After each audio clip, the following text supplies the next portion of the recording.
Chegamos no episódio 26, então agora estamos com um episódio especial. O episódio de hoje ele será gravado e vai para o ar neste sábado às 10 da manhã. Então nós temos como frequência dentro do nosso canal, nosso podcast, toda quinta-feira às 19 horas, vem um empreendedor local, vem um gestor, vem alguém aqui da nossa região, falar sobre as suas histórias, né, contar seus cases, falar um pouco das suas dificuldades, porque todo mundo fala, né, que empreender é matar um leão por dia, mas tem as suas glórias também, porque se fosse só coisa ruim, ninguém não ia ter empreendedores, né? É, eu sempre preparo para cada episódio uma série de perguntas, mas eu vou fazer algumas provocações durante o episódio aqui, e isso daqui é uma conversa de dono. Então, eu peço que vocês também, quando tiverem alguma pergunta, algo para direcionar para o nosso convidado hoje, fiquem à vontade, pode levantar a mão aí, fazer as perguntas que a gente alcance o microfone para vocês. Titi, vamos começar então? Bora lá. Conte para nós. Eu faço alguns blocos e sempre no começo eu gosto de conhecer a pessoa antes do empreendedor, né, para que as pessoas que estão aqui também possam conhecer um pouco mais, além do nosso reitor aqui, eu acho que ninguém conhece há tanto tempo assim. Conte para nós, tu é gaúcho, tu veio do Rio Grande do Sul, como é que foi a tua infância e a tua juventude até tu chegar aqui em Lages? Show. Olá, pessoal. Muito feliz de estar aqui nessa casa, que é minha casa também, né? Sou formado aqui, então obrigado por essa oportunidade. E, cara, eu sou gaúcho, né? Com muito orgulho. Não sei se tem mais algum gaúcho aí, mas gaúcho tem aquele negócio de que leva a bandeira até o fim, né? Não... Nós estamos na semana no mês dos gaúchos, né? Setembro. Gaúcho, velho. Qual que é o dia do gaúcho? Tem algum dia 20? Mas é claro que agora eu tô mais lagiano de coração do que qualquer outra coisa, tá? Só para deixar todo mundo calmo. Mas, cara, minha infância foi de muita curiosidade, muita brincadeira. Tive sorte de ter uma família que o professor Caio conheceu, uma família muito boa, tá? Tive sempre suporte dos meus pais, sempre vivendo uma vida tranquila, né? Os problemas eram com eles e eu ficava com as brincadeiras, né? E desde muito cedo gostava de lidar com computador, desmontar coisa. Descobri que também puxei um pouco isso do meu pai, porque meu pai gostava de desmontar umas canetas só para ver como é que funcionava quando eu era pequeno, e descobri que eu também sou curioso nesse estilo aí, né, de desmontar coisa para poder entender como é que funciona. E depois vim para Lages com 16 anos. Confesso para vocês que eu vim odiando aqui para Lages. Eu sou obrigado a falar hoje para falar a verdade, né? A gente pode polemizar à vontade, né? Não tem censura. Eu vim odiando para Lages porque eu estava com 16 anos, estava com a minha primeira namoradinha lá, estava querendo já planejar a vida, o que eu ia fazer, o que eu ia estudar, e eu pensava, e agora, o que eu vou fazer em Lages?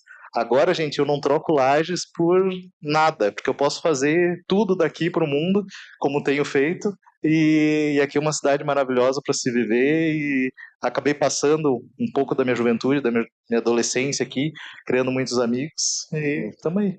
Legal. Eu acho que é um pouco. Eu vim de Balneário Camboriú, quando eu cheguei aqui, os caras disseram, louco, meu, o que você veio fazer aqui? Eu acho que 30% do sonho dos lagianos é morar na praia. Eu fiz o processo ao contrário, saí da praia e vim para a serra. O que mais tu falou aí das canetas, Titi? Eu acho que era um ponto de curiosidade você na tua juventude, né? Teve alguma coisa que te influenciou no caminho para seguir parte da tecnologia ou do empreendedorismo, ainda nessa tua juventude, ou isso foi um processo mais na frente? Da tecnologia, com certeza. Meu pai comprou, acho que o primeiro computador quando eu tinha 8 anos, e aí era um negócio extremamente caro, né? Era um negócio que ficava lá no quarto deles, e que ele dizia assim, ó, não pode ir lá mexer se eu não estiver junto. E aí chegava a visita lá em casa, eu ia lá escondido e ligava o computador, só para ver o que estava acontecendo na tela, depois ia lá e desligava, sem ninguém saber, né? E aquilo ali despertava muito a minha curiosidade, aquela tela, saber que existe um mundo virtual que não seja esse aqui, acabou chamando a minha atenção. Do empreendedorismo é uma boa pergunta. Eu lembro que quando eu era criança eu gostava muito de brincar de escritório, eu sempre fazia muito à frente das brincadeiras, liderava algumas bagunças, e eu acho que esse perfil de tomar a frente, esse perfil de querer executar, de fazer as coisas acontecerem, foi sendo estimulado ao longo do tempo. Por exemplo, eu escolhi fazer sistemas de informação e não ciência da computação, nem engenharia de software, nem analista de sistemas, porque sistemas de informação tinham um pouco de empreendedorismo na época. Né? As aulas que eu mais gostava era do professor Lete, da professora Juliana, lá no meio de sistemas de informação. Aí, professor? Não era de desenvolver página, não era de desenvolver software nem nada. Eu tenho conhecimento disso, tenho uma noção disso, mas sempre me chamou a atenção mais esse lado da gestão e do empreendedorismo. Você lembra de algum momento ou alguma pessoa assim que deu um despertar na parte do empreendedorismo? Eu sempre acompanhei muita gente, sabe? Eu sempre gostei de ver as pessoas fazendo acontecer. Tem aquelas que tu observa que vão lá e surfam a onda de outras pessoas. Eu sempre curti aquelas que. Não estou dizendo de alguém que tem um negócio. Eu estou dizendo de alguém que, putz, tem uma ideia e de repente eu quero colocar aquilo ali para funcionar e todo mundo está dizendo que não vai e a pessoa vai lá e faz. Hoje, por exemplo, por causa do meu negócio, eu tenho que pesquisar, às vezes, vários empreendedores Brasil afora. E, cara, eu admiro o empreendedor desde a lojinha pequena até aquele cara da grande indústria, porque eu sei que é pedreiro. Então, eu sempre admirei essa galerinha. Não teve alguém específico que despertou isso em mim. Como eu falei, foi moldando as pessoas ao meu redor, o meu ambiente, foram moldando essa facilidade e essa minha busca por empreender, sabe? Um pouco do que tu falou, da questão do você empreender. Hoje, alguns confundem que empreender é abrir negócios, né? E um pouco do que o Caio falou, você pode ser aquele intraempreendedor, você pode empreender, né, dentro de um negócio, de uma empresa que não seja sua, né? Tem alguém aqui que já vamos começar a mexer com a galera do auditório aí. Quem que aqui empreende em negócio próprio? Aí, ó, temos uns empreendedores. E quem que empreende, que é intraempreendedor, empreende em um negócio de outra pessoa? Os outros são só estudantes? A grande maioria aqui? Ah? Vocês não empreendem? Vocês não vestem a camisa? Vocês não têm umas ideias inovadoras no negócio de vocês ou de outra pessoa? Titi, o que faz?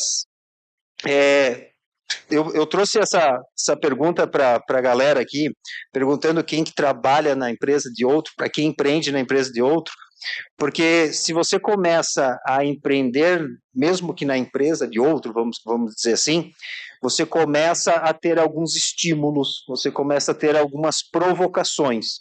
E eu acredito que isso que ocorreu no que eu vou te perguntar agora. O que fez você dar um salto de funcionário da MGTech para sócio proprietário, né, do seu primeiro emprego? Tem tudo a ver com intraempreendedorismo. Né? Eu nunca fui conformado em simplesmente ser um funcionário da empresa que eu trabalhava. A MGTech foi meu primeiro emprego, né? Eu comecei a trabalhar lá com 18 anos. Queria ter começado mais cedo, mas meu pai não deixava, ele não teve oportunidade de estudar, então ele queria que eu terminasse pelo menos o ensino médio e depois eu me virasse fazendo faculdade, trabalhasse e tudo mais. E desde que eu entrei na MGTech, eu sempre fui metido. Eu nunca quis fazer só o que me davam para fazer. Eu sempre queria fazer algo mais, aprender algo mais. Hoje em dia eu posso revelar isso, né? Já fazem muitos anos, sei lá, 2004 eu comecei a trabalhar lá. Nos primeiros 3 meses de trabalho, eu trabalhei toda noite. Né? Eu não tinha carteira assinada ainda na época, trabalhei 3 meses sem carteira assinada, isso não pode, tá, gente? Mas na época eu trabalhei 3 meses sem carteira assinada e eu trabalhei, além de trabalhar o dia inteiro no horário comercial, eu trabalhei todas as noites. Isso me fez, em 3 meses, ganhar, na verdade, 4 meses e meio de experiência. Então, eu sempre quis dar um a mais. Né? Para vocês terem ideia, antes de me tornar proprietário da MGTech, eu lembro de ter chegado uma vez pro primeiro proprietário, pro antigo dono lá, o Gilmar, e ter dito assim: ô Gilmar, eu já aprendi tudo que tem para fazer aqui na MGTech. A única coisa que eu nunca acompanhei foi o que tu faz. Eu queria ir acompanhar pelo menos uma tarde, alguma coisa assim. Ele estava ligado que se ele entregasse essa parte... Ele se assustou. Eu acho que ele ficou com medo de eu descobrir que, na verdade, ele já não fazia mais muita coisa, né? Ele já tinha feito a maquininha ali da empresa funcionar, mas eu tinha sempre esse ímpeto, sabe? Então foi natural a hora que surgiu a oportunidade, né? Eles falam do negócio do cavalo encilhado e tudo mais. A hora que surgiu a oportunidade já estava muito natural, porque eu já tinha apontado através de comportamentos, né, através de compromisso e através da fala, eu verbalizei que eu queria fazer parte daquele negócio. Então, quando aconteceu essa oportunidade de eu me tornar, de me transformar de funcionário para dono do negócio, acabou sendo muito natural. Uhum.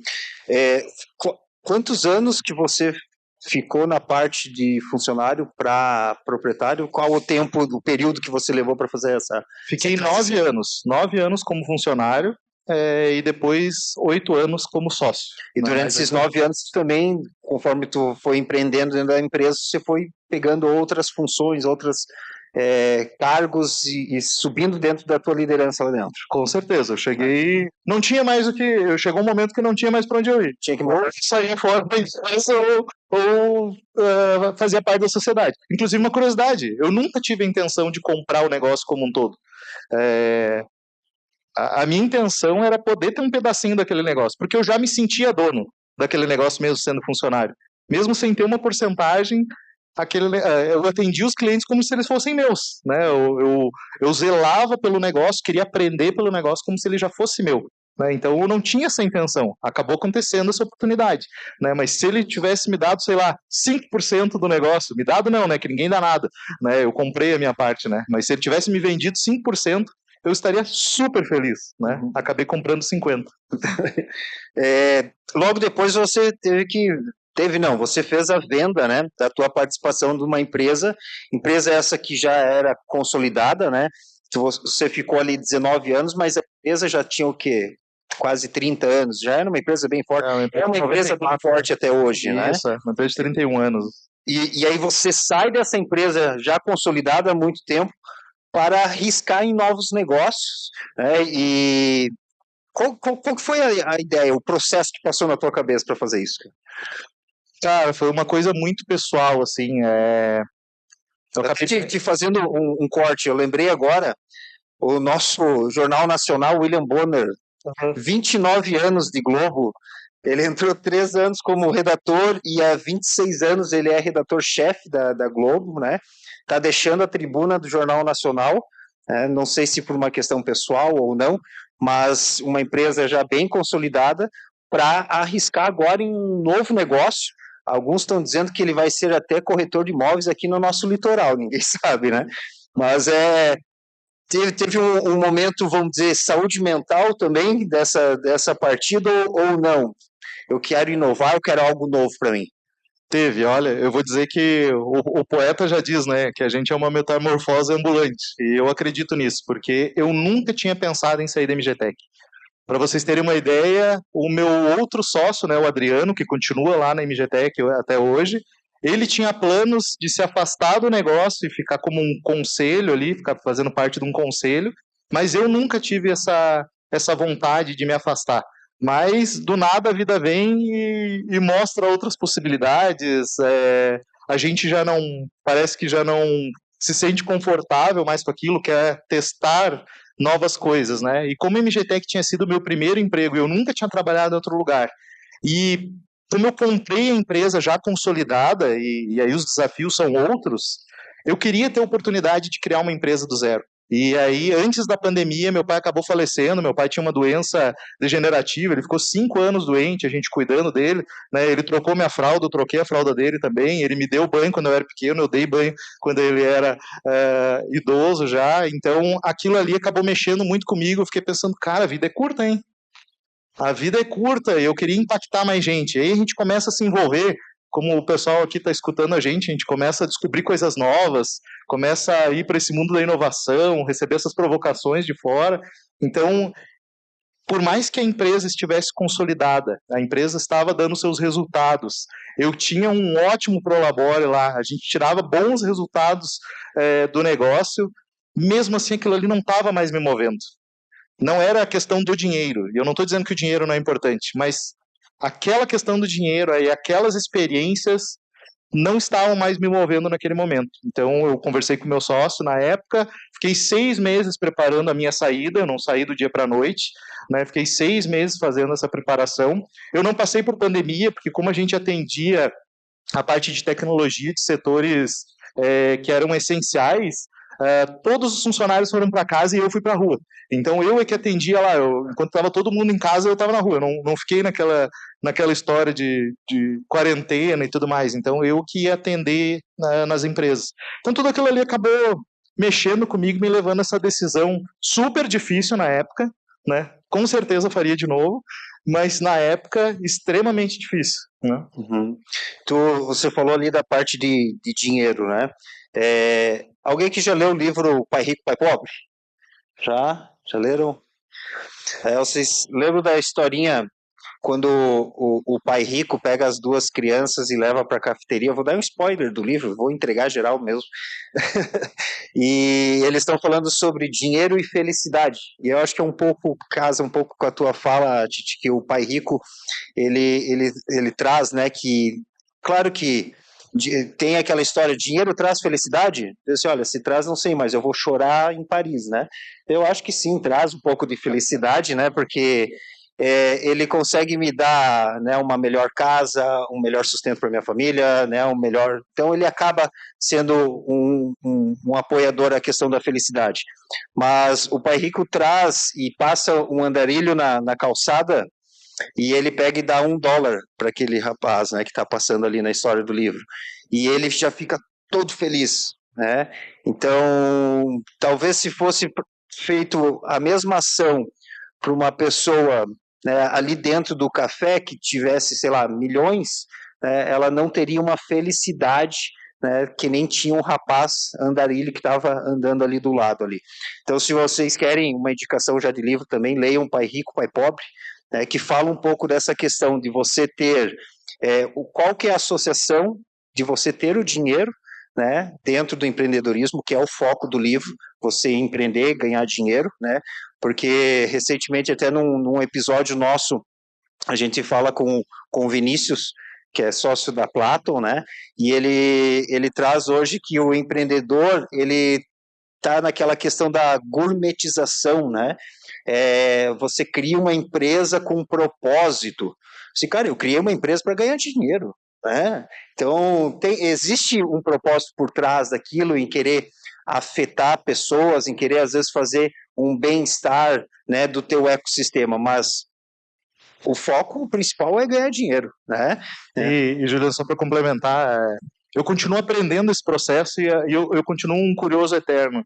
Esses dias eu estava jantando com o Valmir Tortelli e o Moacir Marafon, que você teve a oportunidade de fazer um episódio com ele, lá no Passeio Sapiens, em Floripa, e aí eles estavam falando dos planos futuros da empresa e tudo mais, né?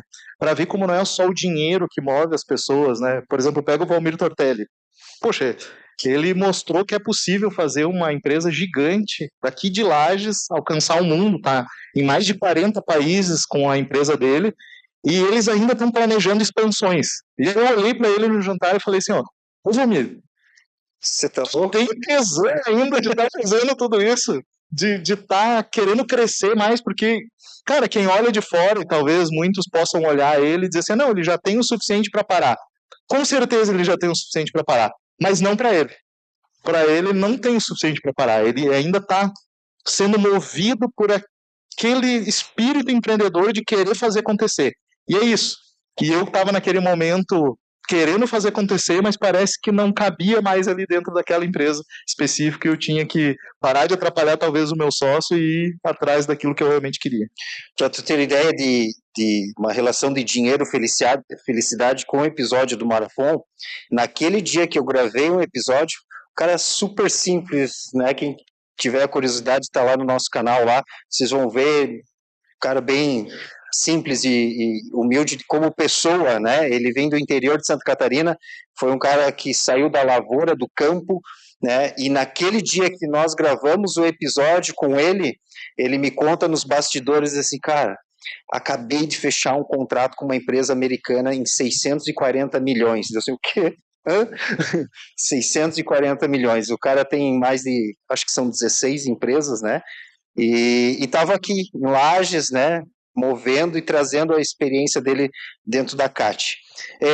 Tiago, nós vamos passar para o nosso terceiro bloco aqui, que fala sobre empreendedorismo e administração na prática. Quando você olha um pouquinho para trás, assim, qual a decisão administrativa foi mais acertada e se você lembra de algum erro que virou um aprendizado assim nessa tua jornada de empreendedor? Tá, eu tenho uma lista. Vai ser difícil escolher uma. A mais acertada, eu vou dizer duas. Uma foi automatizar processo.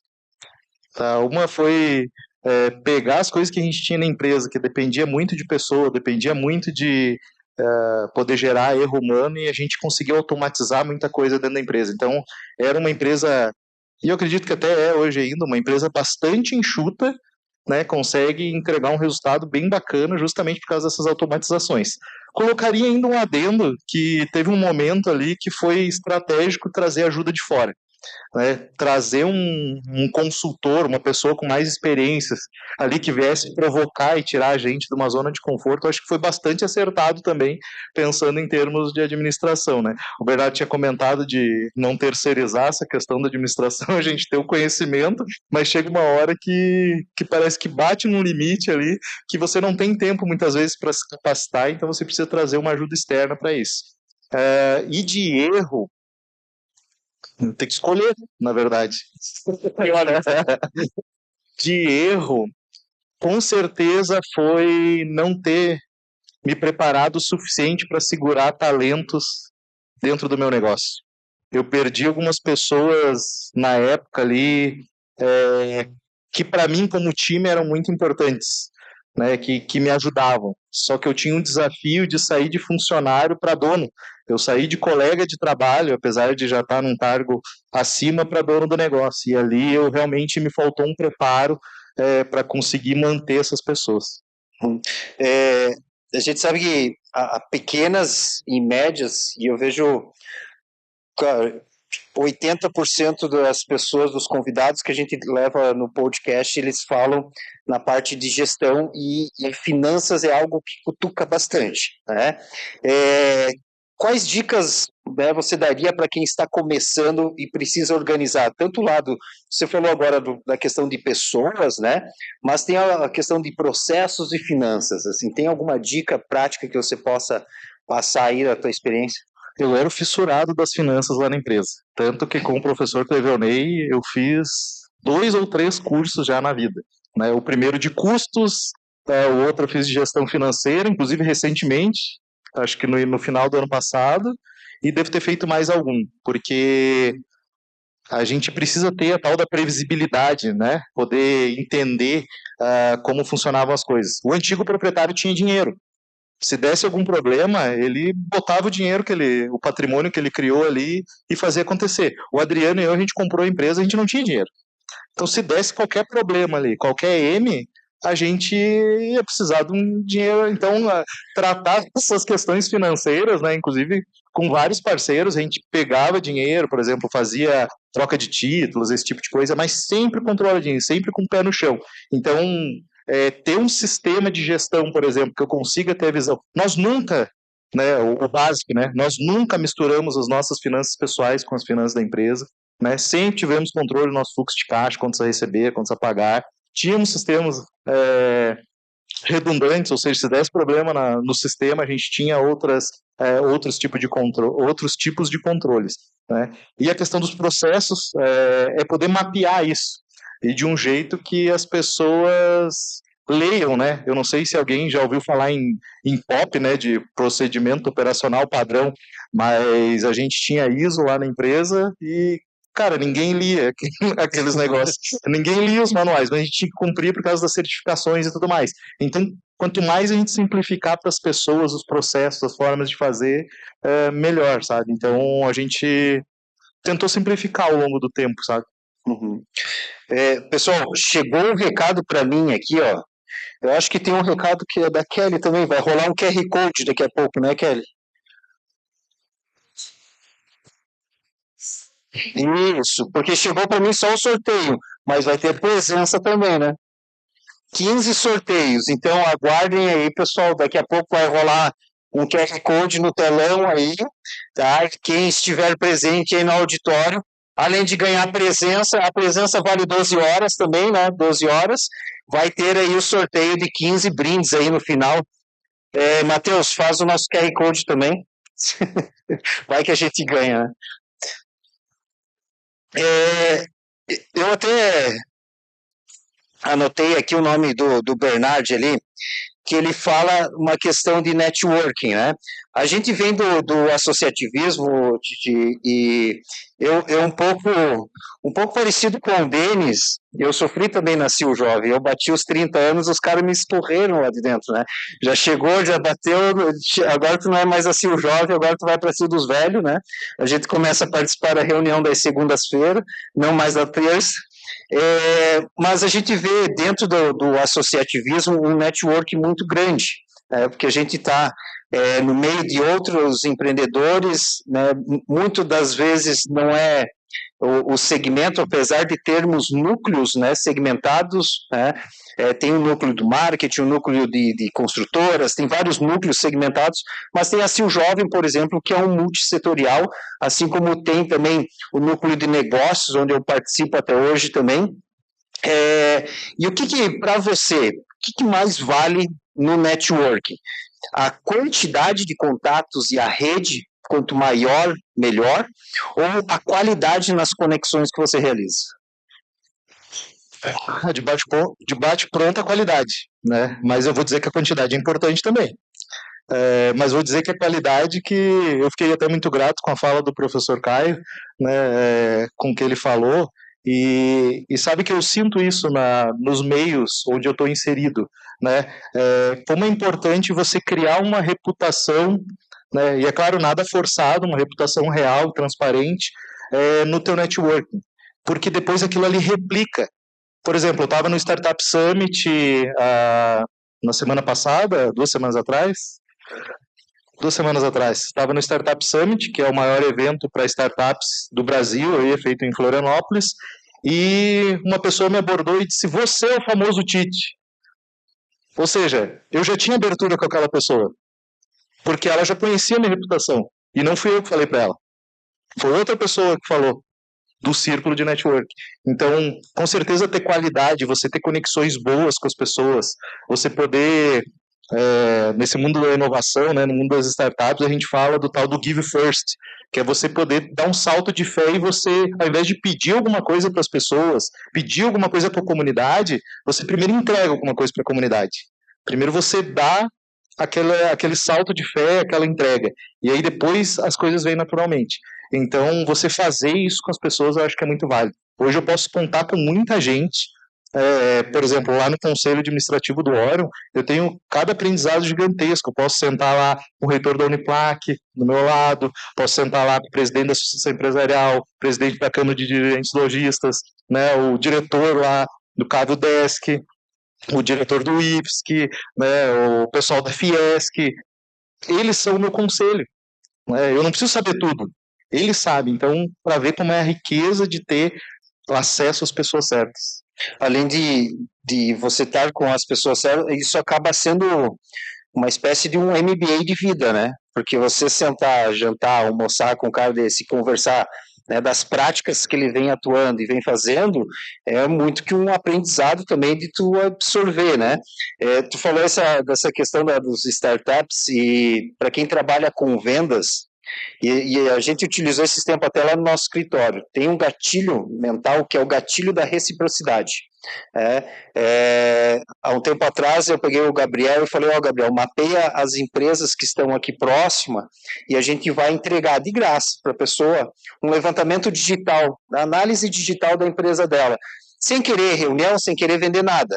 Mapeamos, entregamos, né? Conseguimos as reuniões e conseguimos fechar o contrato, porque as pessoas elas recebiam aquilo ali de graça e elas disseram: não, agora pelo menos conversar com o cara, eu vou ter que conversar, né? No associativismo acontece muito isso, né? A gente trabalha bastante, entre aspas, aí de uma forma voluntária, e aí o pessoal vê a gente fazendo entrega e eles dizem o seguinte: tá, mas peraí, se o cara tá entregando tudo isso aí de graça, Imagina pagando. imagina você pagar esse cara, né? Pegar ali a Rose, pegar ali a Raquel, por exemplo, o pessoal da Se Jovem que tá aqui se esforçando para fazer esse evento. Pô, os caras, eles não estão ganhando dinheiro, eles não estão botando dinheiro no bolso deles, né? Eles estão ganhando experiência, estão ganhando relacionamento, né? Liderando outros líderes, que é extremamente importante. E aí você falou da questão do MBA, né? Eu fui fazer um MBA em inovação e chegou numa matéria de gestão de projetos. Eu botei a matéria no bolso e eu não aprendi gestão de projetos fazendo um curso de gestão de projetos. Eu aprendi gestão de projetos dentro da Sil Jovem, porque na época tinha um engenheiro que ele era especialista em gestão de projetos, e é a tua época, inclusive, também. Eu me lasquei, eu fui o coordenador dessa pasta. E aí o Augusto Fornari ensinou a gente, na prática, como fazer gestão de projetos. Aquilo ali, olha, não teve curso que pagasse, porque eu pude executar num ambiente seguro, porque se eu fizesse qualquer problema ali, não ia falir nenhuma empresa, ninguém ia sair prejudicado, estava num ambiente realmente de aprendizado. E, cara, tudo que eu aprendi ali naquele momento, quando eu fui lá para a aula estruturada, né, para aliar a teoria com a prática, eu já tinha a prática, aquilo ali foi moleza para mim. Então, tem tudo a ver com aprendizado, mas aprendizado fazendo, sabe? O que você mais aprendeu nesse tempo de empreendedorismo? Tu falou de uma dificuldade sua ali na questão de reter, né, joias, né, de reter. O que você aprendeu sobre liderança de times nesses anos de empreendedorismo? Esse aí também devo bastante ao associativismo. Porque imagine você tá lá num monte de donos de negócios e de repente, de forma voluntária, tá todo mundo ali, você se torna líder daquelas pessoas. Você liderar outros líderes nunca é fácil, ainda mais quando você não tem experiência, né? Eu fui para ser jovem, inclusive, logo depois que eu comprei a MGTech, né, por recomendação do Leonardo Guzatti, né, nosso amigo em comum, também um baita do empreendedor, e ele me falou: Tite, lá tu vai poder fazer muito networking, vai poder fazer negócios, mas foca na capacitação. O restante vai vir de brinde. E eu foquei muito, eu levei a sério o que ele me falou, porque eu confiava nele, foi meu colega aqui na Uniplac, e eu confiava muito nele, eu levei à risca. E eu pude aprender muitas coisas dentro do associativismo. A questão da liderança é uma delas. Né? Eu não sou, nunca fui uma pessoa extrovertida. Né? Eu sempre fui uma pessoa tímida. Eu tenho, hoje se colocar uma câmera, pode colocar 10 mil pessoas aí que eu já aprendi a falar. Botou uma câmera na minha frente e disse assim, ó, gravando, vamos gravar um Reels, vamos gravar alguma coisa. Botou a câmera na minha frente, travei. Né? E por que eu estou falando isso? Porque essas conexões, eu estar hoje, por exemplo, como presidente do Orion, me permitem ainda continuar aprendendo sobre liderança, continuar aprendendo sobre as nuances das pessoas, continuar aprendendo que eu não posso delegar uma coisa e cobrar 10 dias depois que aquela tarefa venceu, que eu não posso simplesmente delegar algo para uma pessoa que a pessoa não acredita naquilo que ela está recebendo de mim, né? Que ela não sabe para quê que eu quero que ela faça aquilo ali, ou por que nós precisamos que ela faça aquilo ali. Então, participar ativamente desses grupos, né, da Sil Jovem, da Associação Empresarial, né, e de vários outros, me fez aprender, de novo, a liderança na prática. É claro, eu li uns livros, né, por que me chamam de monge na Sil Jovem, né, o pessoal fala que é o monge, é que eu tenho esse perfil também tranquilo, o pessoal, é difícil do pessoal me ver bravo, né, e tudo mais, mas uma vez tava rolando lá na Sil Jovem um negócio de compartilhar sobre livros, aí caiu lá o monge executivo. Nem era para eu ser a pessoa que apresentar, mas a pessoa que apresentar não leu o tal do livro. E aí alguém tinha que entupir aquele negócio ali, né? E eu tinha lido o livro e tudo mais, e apresentei e o pessoal começou a me chamar de monge. Inclusive, esses livros de autoajuda, depois eu fui descobrir que eram livros de autoajuda e não de administração, né? Inclusive a professora Juliana Branco, que me ajudou com isso, né? Ela disse, tá, mas tu sabe que esses livros que tu tá lendo aí não é de administração, né? Esses livros que tu tá lendo aí é de autoajuda. Eu digo, é verdade. Aí que eu fui entender o que era Peter Drucker, aí fui comprar a coleção lá de negócios de Harvard e assim por diante. Mas poder viver essas experiências de liderar outros líderes, para mim acelerou muito o processo. Uhum. A gente está falando muito de network dentro de ACIL, até porque a ACIL tem participação no evento e tal, mas a gente tem, aqui na faculdade se faz muito network. Eu fazia muito network nos cursos de pós-graduação, nos MBA, né, você estar rodeado, né, de pessoas, até a minha história como empreendedor, ela se dá por conta da ACIL Jovem. Eu participei da ACIL Jovem, onde o Leonardo Guzatti era o coordenador. 2 anos depois, eu fui o primeiro franqueado do Guzatti, né, com a marca, e recentemente a gente adquiriu, agora eu comprei a marca do Guzatti, né, tudo isso através da CIL Jovem. Se não tivesse o associativismo e esse network, né, a minha carreira como empreendedor também teria sido outra, né, talvez eu tivesse sido até hoje representante comercial, e um pouco da tua vivência ali estava bem, com bom salário, viajando o estado inteiro, curtindo, né? Mas tinha uma coisinha que incomodava e a gente sai daquilo, né? A gente não fala, até para abrir um parênteses, né, para quem está ouvindo a gente, assistindo a gente não fala só de ACIL Jovem, de associação empresarial, só porque a gente está vivenciando aquilo lá. Realmente fez a diferença. A gente não está falando por falar. O meu sócio hoje eu conheci dentro da ACIL Jovem. Ele foi meu líder dentro da ACIL Jovem. Ele foi coordenador da ACIL Jovem na época que eu estava lá dentro.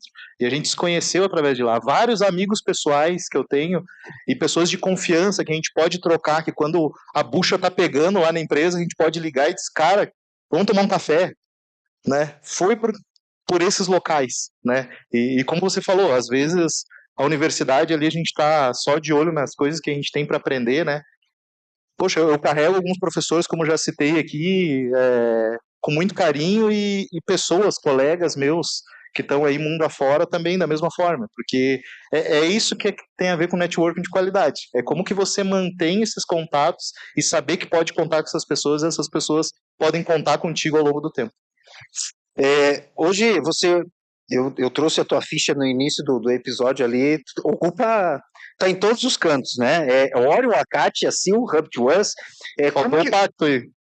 Tem mais um aqui. O pacto pela aceleração territorial, mas depois eu fui me lembrar. Então, como é que tu organiza a parte de tempo, prioridades dessa correria toda aí? Se eu falar de novo assim, o jovem, o pessoal vai me tocar pedra. Mas é a pura verdade. Eu comprei a MGTech, entrei como sócio na MGTech em 2013. Em 2014 eu entrei para Sil Jovem, por recomendação do Guzatti. Ele disse, cara, vai lá que eu acho que vai te ajudar. E eu realmente precisava sair de ficar só com o olhar ali dentro do negócio. Eu precisava olhar e conhecer as novas. E aí dentro da Sil Jovem a gente vai aprendendo e que a gente pode ajudar num evento. Por exemplo, desses 16 seminários do empreendedor, praticamente metade eu ajudei. Desde carregar cadeira, vender ingresso no corredor, né, a pendurar coisa não sei aonde, a convidar a gente, até quando eu estava de coordenador e aí ficava que nem a Rosa ali só para tirar foto, coisa e tal, né? E aí passei por todas essas fases. E você equilibrar, por exemplo, um negócio e equilibrar outras coisas mais, cara, se tu não se organizar, não vai para frente. Hoje eu não vivo sem minha agenda. Se der um problema e se der, sei lá, uma explosão solar lá e detonar todos os aparelhos, lascou, né? É claro que lascou para todo mundo. O que eu quero dizer é que eu não fico sem a minha agenda no celular. A minha esposa, até o ano passado, ela usava a agenda dela também muito organizada, mas a agenda dela de papel, né? E aí, às vezes, eu provocava ela, tava na rua, e aí falava, ô, tu tem um compromisso tal dia? E aí ela não sabia, que ela estava com a agenda lá no escritório, lá, ao invés de estar com ela, né? Então, hoje, eu equilibro muito as coisas organizando e tendo a minha agenda, sabendo exatamente o que eu tenho que fazer. Se alguém me pedir alguma coisa, eu já vou direto pedir licença e coloco na minha agenda, por exemplo. Então, toda essa organização para você ter produtividade, e é claro, você aprender, e isso eu aprendi ao longo do tempo, você também proteger os teus horários, né? Por exemplo, ninguém consegue ser produtivo fazendo meia hora alguma coisa do Orion, meia hora alguma coisa do Hub2Us, meia hora alguma coisa do Pacto pela Aceleração Territorial, não tem como.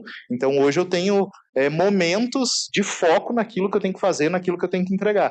Então foi equilibrando esses pratinhos que eu fui aprendendo que é primordial as pessoas se organizarem, no mínimo com uma agenda. Qual que é a CAT que está, vamos dizer assim, direcionada, olhando para a Serra Catarinense, né, das instituições que você está participando hoje, é a CAT que mais olha para a Serra Catarinense? Na verdade, o Orion Park, ele deve ser regional, né? A gente tem dificuldade de atender a Serra como um todo, pelo perfil e tudo mais, mas o Orion Park ele é regional, a CAT ele é regional, o Pacto pela Aceleração é regional. Eu te pergunto isso porque casa com a pergunta agora, que é, o que você acredita que ainda falta para a nossa Serra Catarinense para a gente poder crescer mais? Te apertei. É que eu tô pensando se eu vou polemizar aqui ou não, entendeu? Não, polêmica, cara, porque daí o corte bomba, vira rios. Sendo bem sincero, o nosso povo precisa aprender a ser mais ousado. Mais ousado. Mais ousado. O nosso povo precisa aprender que nem tudo depende do poder público. Que as coisas começam pela gente, não pelo outro. Que ser empreendedor é você dar o primeiro passo e não o outro. Né? Eu acredito que a gente tem muitas pessoas boas aqui na Serra Catarinense, a gente tem muito potencial. O que a gente precisa mexer é com a bendita da cultura do nosso povo. E aí eu não quero ficar em casa assistindo Netflix, assistindo, sei lá, o Escambau 4. Eu quero ir para a rua ajudar a influenciar as pessoas da melhor forma possível. Né? Então eu acredito que a gente tem todos, e não só eu que penso assim, tem vários empreendedores no Orion que olham e dizem assim, cara, eu estou no interior do estado, mas eu consigo criar um negócio baita daqui para o mundo. Não é para o Brasil, é daqui para o mundo. Então a gente tem todos os acessos. Né? A gente tem todas as conexões, todas as oportunidades. Você estava com o Moacir Marafon, um cara que tem uma empresa que está buscando seu 1 bilhão de faturamento anual. E a gente estava ali conversando no Orion Park, aqui em Lages. Ninguém vai conversar com o Moacir Marafon sentado no sofá de casa. Ponto.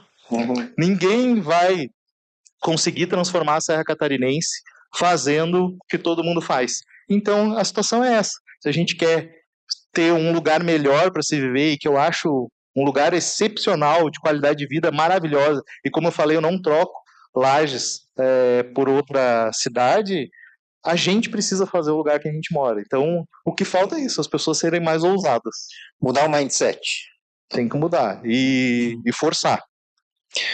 Para você, qual que é você foi desde gestor a dono de negócio, né? Para você, qual que é a maior diferença que você enxerga entre essas funções, do gestor e do dono de negócio? Boa, vamos lá. As coisas se misturam um pouco, né? Eu vou transformar algo bem técnico de algo bem comportamental. Para mim, o gestor, ele tem que ter as coisas na mão, ele tem que saber o que ele está fazendo, saber o que ele está gerindo, ele tem que ter números, ele tem que ter técnicas, ele tem que ter ferramentas, né? Ele tem que saber lidar com as pessoas num nível que ele consiga alcançar o que ele precisa, ou seja, ele tem que ser líder também. O gestor é aquele cara visionário, né?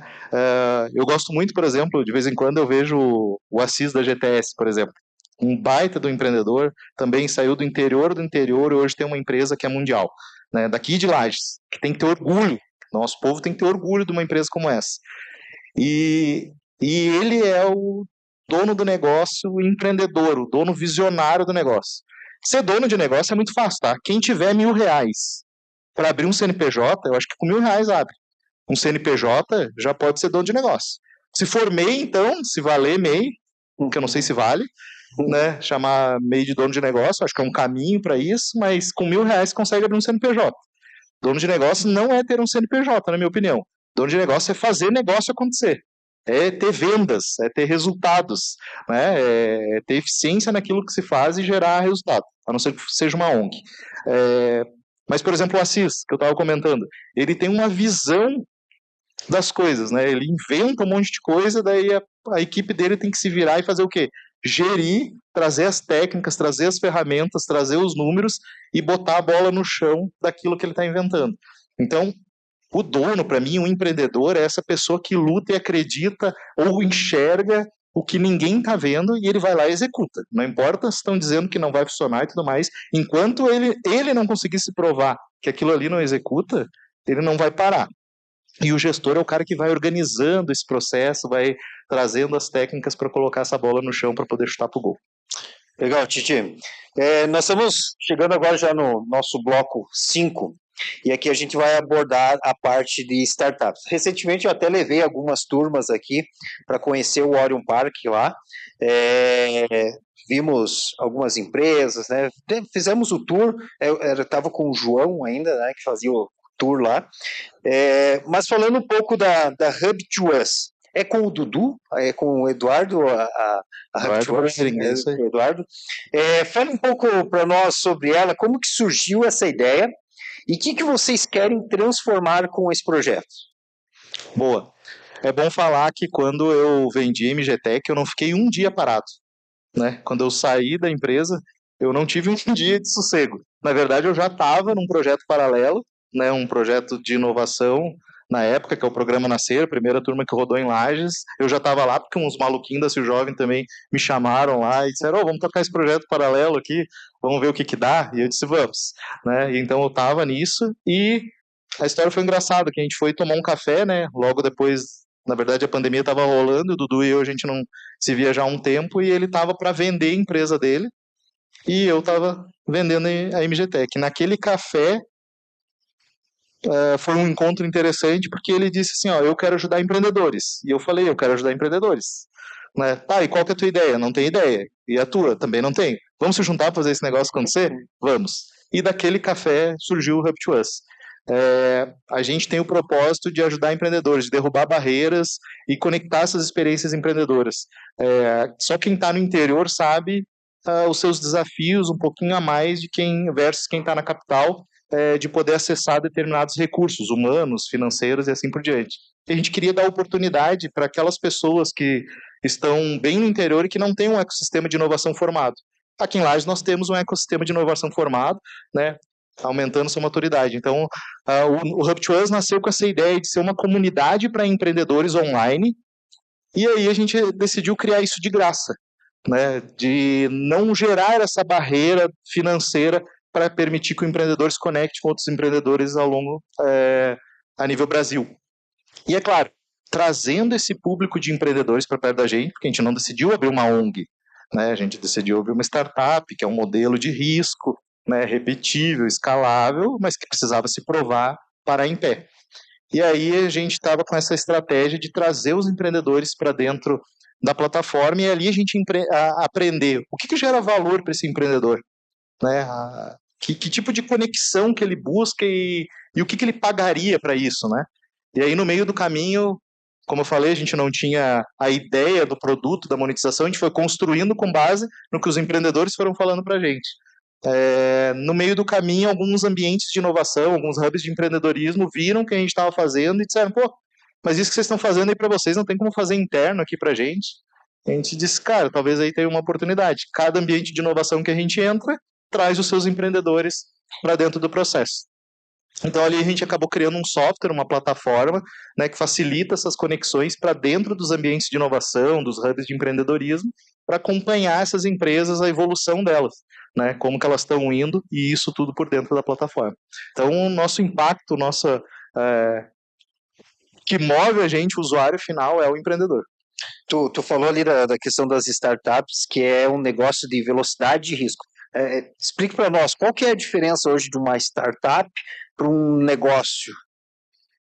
Vamos lá. O professor Caio falou muito bem, né, do Schumpeter, que é referência, né, foi um dos caras que tem uns conceitos bacanas de inovação. E startup tem a ver com fazer algo novo. Por exemplo, lá no Orion. Qualquer pessoa que chegar lá no Orion vai ser atendida de graça. Qualquer pessoa que chegar lá no Orion e dizer assim, tô com uma ideia, vai ser atendida de graça. Só que eles vão fazer uma análise. A tua ideia é, por exemplo, abrir uma padaria, faz o pãozinho, tem a cafeteria, coisa e tal, tem um atendimento e tudo mais, beleza. Aqui a gente não consegue te ajudar, vamos te passar lá para o Sebrae, para outros parceiros e assim por diante, né? Eu cheguei com uma ideia que dá para fazer o pão pela metade do preço e ninguém no mundo tem o processo que eu estou bolando aqui. Opa! Então aí é um negócio incerto. A pessoa chegou com uma ideia, fazendo uma afirmação que ela não sabe se ela tem certeza, ela não sabe se alguém vai comprar, ela não sabe quanto de dinheiro ela precisa, ou seja, um futuro incerto. Aí sim, entra o Orion com as metodologias de inovação, que é nada mais aquilo que você não sabe lá ao final, mas você consegue ir construindo, entendendo o que vai dando certo, aprendendo no caminho, ajustando e assim por diante. Então, basicamente, essa é a diferença. Startup, ela não é um negócio tradicional, ela não é um negócio que as pessoas viram por aí. É um negócio que geralmente precisa ter base tecnológica, porque a gente fala em escalável. Ou seja, você consegue aumentar a receita muito sem aumentar os custos. Né? É descasado o gráfico de custos e o gráfico de receitas. Né? O gráfico de receita acaba fazendo em algum momento ele acaba fazendo um J, né? E o custo não, o custo ele vai linear aumentando nesse processo. Isso se prova ser uma startup. E como que você enxerga hoje a nossa região, aqui a Serra Catarinense, como um ambiente de startups atual, né? A gente sabe, conhece algumas startups, né? Tem a do Gil, tem diversas startups que saíram daqui, às vezes não são nem conhecidas, né, pela nossa comunidade, mas que já estão aí alcançando o mundo afora, né? Como que você enxerga esse ambiente, esse ecossistema de startups aqui na nossa região atual e daqui uma projeção, não sei, daqui a 5 anos? Isso que tu falou é verdade, tá? Tem empresa que tem mais facilidade de vender para o exterior do que no Brasil, de tão inovador que é o produto. Tá. Tem uma oportunidade, inclusive, para quem é administrador, para quem quer ser consultor, para quem quer ser gestor. O Gil é um exemplo deles, né? O Gil saiu daqui da Uniplac, né, do curso de administração, e ele trabalhava lá no Orion, e chegou um professor da UDESC com uma ideia, né, já validada pelas suas pesquisas e tudo mais, só que aquele professor não tinha o lado gestor, não tinha o lado empreendedor. E ele se juntou com o Gil, que tinha esse lado empreendedor e tudo mais. Então, por que eu estou falando isso? Porque isso é uma oportunidade para quem quer empreender. Lages tem se destacado com a biotecnologia. Né?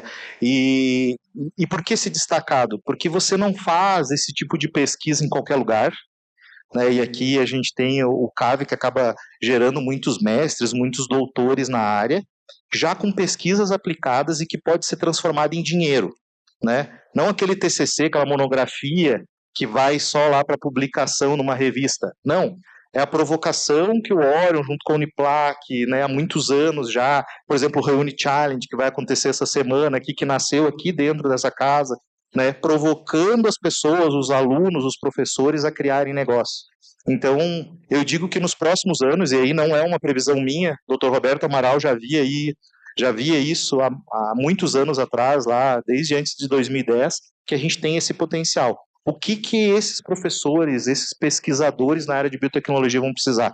De pessoas empreendedoras ao lado dele, de gestores ao lado deles, que transformem, que ajude a transformar aquela pesquisa num negócio que pare de pé, que dê para vender, que o custo seja aceitável, que saiba entender qual que é a cadeia de valor que tem dentro daquele produto. Então, eu vejo muito isso. Inclusive, eu estou muito ligado lá no Orion, em várias oportunidades. Não é só biotecnologia, tem outras coisas bacanas lá também. Às vezes eu participo lá só para identificar os talentos.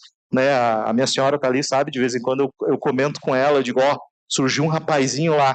O que ele faz? Não tenho nem ideia, mas o perfil dele é top. Eu botaria uma grana em cima dele para ele fazer só pelo perfil dele. Então, é isso que a gente tem que ficar ligado, nessas oportunidades. Legal. Você já participou, e tu falou agora até desse evento que vai ter, tu já participou do Startup Week em diversas formas, né? Como participante, como staff, como mentor, varrendo chão, vendendo ingressos, com tudo, né? Desses eventos de startups e, né, o Startup Week trago só como um modelo aqui, mas qual que é a maior lição, os aprendizados nesses tipos de eventos? Para ver se incentivamos a galera aí a buscar um evento desse e a focar, às vezes, numa startup. Gente, se vocês querem empreender, para qualquer um que está ouvindo a gente, se vocês querem empreender, tem duas coisas que vocês têm que fazer na vida. Uma é o Startup Weekend, que é um final de semana, como o próprio nome diz, e que reza a lenda que é mais barato você ir para o Startup Weekend, que geralmente é R$80, R$100, do que se você ficar em casa, porque lá tá tudo incluso, né? Alimentação, café. Bastante energético. Por isso que eu fui, né? Porque tinha comida, essas coisas assim. Coisa tal. Mas aí a gente aprende muita coisa lá. O segundo, antes que eu esqueça, é o tal do Empretec. Eu demorei anos para fazer esse Empretec. Fui resistente, porque é uma semana inteira, o negócio é puxado, tu tem que parar tudo, tu tem que estar com a cabeça ali. E aí um jirico falou para mim, não, acho que tu já tem os perfis comportamentais lá do Empretec. E aí eu burro, acreditei naquilo ali e deixei a coisa acontecer. Mas a hora que surgiu a oportunidade, fui lá e fiz e realmente me arrependi de não ter feito antes. Mas, cara, o maior aprendizado do Startup Weekend é a tal da validação. Eu dei o exemplo antes ali de que a pessoa chega lá com a ideia, né? E eu disse, cara, essa ideia é mirabolante, ninguém tem essa ideia que eu tenho e eu quero executar esse trem aí. O Startup Weekend ensina o seguinte, que nada para de pé perante o usuário, perante aquela pessoa que paga, tá? E lá a gente aprende justamente isso. A gente aprende que a gente tem uma ideia, mas a ideia na nossa cabeça ela não é nada. Uma ideia num slide ela não custa nada, né? Pelo menos não no Brasil. Ela não vale nem um dinheiro.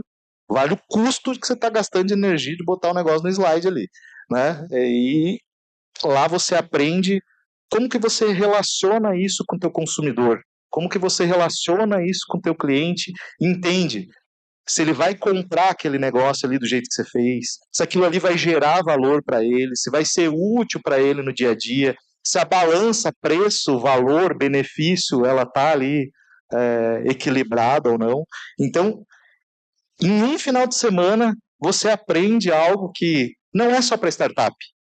Para as empresas tradicionais que querem inovar, vale muito. Que o cara aprende como fazer pequeno, como fazer testes pequenos, sem botar muita grana, e ver se aquilo ali vai rodar. Opa, rodou? Boto mais dinheiro, boto mais tempo, boto mais pessoas. É isso que você aprende no Startup Weekend. Até porque tem uma frase que fala, enquanto você teve uma ideia, existem outras 3 pessoas no mundo tendo a mesma ideia que a sua. Então, se tu não aplicar o negócio, não tirar de dentro da cabeça e colocar em prática, né? Se você pudesse voltar, Thiago, vamos botar aí 20 anos atrás, fui muito ou não? Tá bom assim? Tá bom. Qual conselho que você daria hoje pro Thiago? Invista desde cedo. Agora, pouco fora aqui, vocês estão nos bitcoins? Vocês estão nesses negócios? Meus sócios, por incrível que pareça, isso talvez seja um sinal. Tanto meu sócio da MGTech é fissurado, entende pra caramba dessas questões de criptomoeda e investe de forma profissional e com responsabilidade, quanto o sócio atual, Dudu, também, né? Foi lá e colocou uns pila lá e posso dizer para vocês que está muito bem, obrigado, né? Mas eu nunca entrei nessa onda. Mas sim, eu diria, é claro, tendo o conhecimento que eu tenho hoje, eu faria muita coisa diferente, né? Talvez eu já tivesse criado uma empresa lá com 20 anos. Eu não tinha nada para perder. Eu morava com meus pais. Eu não tinha nada, eu podia arriscar tudo. E vale a pena, tá? Eu acho que o futuro, acho não porque eu não sou astrologista, eu acredito muito que o futuro, ele é de pessoas criativas e empreendedoras, que fazem acontecer. Esses não vão perder o lugar para a inteligência artificial, né? Inclusive um spoiler aqui, né? A minha empresa está fazendo estudos para escalar a tal da consultoria através de inteligência artificial, né? Então, meu produto nunca vai vencer alguém que é empreendedor e alguém que é criativo. Tem um pensamento analítico ali para fazer a coisa funcionar, né? Pensamento crítico. Mas eu, com certeza, arriscaria. Falaria, Tite, larga tudo e vai empreender. Uhum. E para quem está hoje aqui, aí a gente já vai encaminhando para o final da nossa conversa aqui, já tem que ir preparando o QR Code e os brindes, que está sonhando em empreender, qual que é o primeiro passo que tu acredita que não pode faltar naquele empreendedor que está começando agora? Eu acho muito difícil fazer as coisas sozinho, tá? Tem umas pesquisas por aí que dizem que tem algumas empresas, principalmente startup, né, que é o mundo que eu vivo muito, que recomendam ter pelo menos 3 fundadores e 3 pessoas que se complementem. É óbvio que não os 3 com o mesmo perfil, não os 3 com o mesmo conhecimento, mas ter 3 pessoas, né? É óbvio que não é receita de bolo, isso não é garantido nem nada. Mas a primeira coisa, eu me juntaria com alguém que tem o mesmo tesão que eu de fazer aquele negócio acontecer. É a primeira coisa.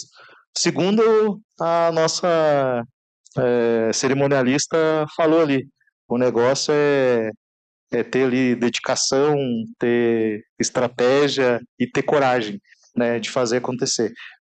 É isso que precisa. Precisa de dinheiro? Não. Eu acho que não. Se a gente se juntar aí e tiver um desafio de uma semana, eu tenho certeza que a gente vai botar dinheiro no bolso. Inclusive, eu fiz isso no Empretec. Em uma semana, a gente bota dinheiro no bolso sem ter dinheiro. Do nada. A gente consegue fazer, ainda mais com esse mundo digital aí que está aí facilitando todas as coisas pra gente. Então, dinheiro não é um empecilho. Quando eu comprei a MGTech, eu pensei que era. Né? Hoje eu estou dizendo para vocês, com esse conhecimento, com essas experiências da vida ter dado umas patadas na gente, de entender que não precisa de dinheiro. A gente precisa se juntar com pessoas boas e vender. Nós temos o último bloco, Tite. No começo aqui, eu já comentei isso até em outros episódios. No começo era de frente para o Juju. Mas daí eu fiquei com medo da Maria Gabriela vir me processar, um SBT bater na porta lá, e aí a gente mudou o nome, agora é o Ping Pong de Dono, mas é a mesma pegada, tá? Copiei na cara dura mesmo, né? Ninguém... então é o Ping Pong de Dono. Eu vou te fazer algumas perguntas rápidas e tu me responde aí com o que vem na lata, não necessariamente uma palavra, mas um insight aí. Sabe que empreendedor não cumpre muita regra, né? Então, um livro que mudou a sua forma de pensar. A Revolta de Atlas. É um livro pesado de ler, mas é um livro que mexe com o fundamento de qualquer um. Para mim, quem lê o livro A Revolta de Atlas e descobre quem é John Galt, nunca mais volta a ser a mesma pessoa. Mas, para o mundo do empreendedorismo, porque a Revolta de Atlas não é só para empreendedores, eu diria que são as biografias. Né? Ler biografia, sei lá no início, quando eu estava aqui no Uniplac, de Roberto Justus, Warren Buffett, Jeff Bezos, da Amazon, do Elon Musk, apesar de eu não concordar com algumas besteiras que ele faz, ele investiu todo o dinheiro dele depois de ter ficado bilionário de novo e quase faliu. Então, biografias são importantes. Um mentor ou uma inspiração no mundo dos negócios? Pedro Weingartner. Eu gosto muito do que esse cara fala. Ele tem a maior aceleradora da América Latina e situada aqui no Brasil. Um gaúcho que mora lá em São Paulo. Uma palavra que define a sua trajetória até aqui? Como vocês me apresentaram, conexões. O maior risco que você já correu? Saí de uma empresa onde eu ganhava muito bem, botava dinheiro no bolso, para fazer um negócio do zero, que até agora eu não sei se vai me deixar milionário do jeito que eu pensei. Um conselho prático para quem quer empreender hoje? Não se isole. Simples assim. Tem a ver com as conexões. Se você ficar sozinho, dificilmente... Pode ser que você chegue lá, mas nem as melhores mentes brilhantes do mundo chegaram onde chegaram sozinhos. Então, não se isole. Se conecte com outras pessoas, nem que seja para intraempreender, mas com pessoas boas. Tá? Pessoal, nós chegamos ao final do nosso episódio de hoje. Eu quero deixar, tem alguma pergunta? Alguém quer fazer algum questionamento para o Thiago? Agora da coragem, hein? Agora é hora de fritar o convidado aqui. Não, ninguém quer convidar nada? Thiago, tu tem uma palavrinha então para a gente encerrar o nosso episódio. Juliano, muito obrigado pela oportunidade. A gente é amigo de tempos já, como a Tuca falou, Nasceu Jovem, a gente faz amigos, né? E a gente é amigo de tempo. Eu estou muito contente de estar aqui na Uniplac, não só na Uniplac, mas estar aqui no Seminário do Empreendedor, onde eu arrastei algumas cadeiras, pendurei alguns cartazes, né? Vendi, perdi algumas noites, investi algumas noites aqui me relacionando com o pessoal da Sil Jovem, vendendo ingresso e tudo mais, então eu estou muito grato de estar aqui, né? Não é só porque eu me formei aqui nessa casa, mas porque eu tenho um respeito muito grande pelo que a Uniplac pelo que a Uniplac representa na nossa região, e falar de empreendedorismo, não entendam que Eu já vivi tudo, porque eu não vivi tudo. Eu ainda continuo aprendendo, por isso que eu continuo empreendendo. Muito obrigado. Obrigado. Quero chamar a Kelly. Obrigado, Titi.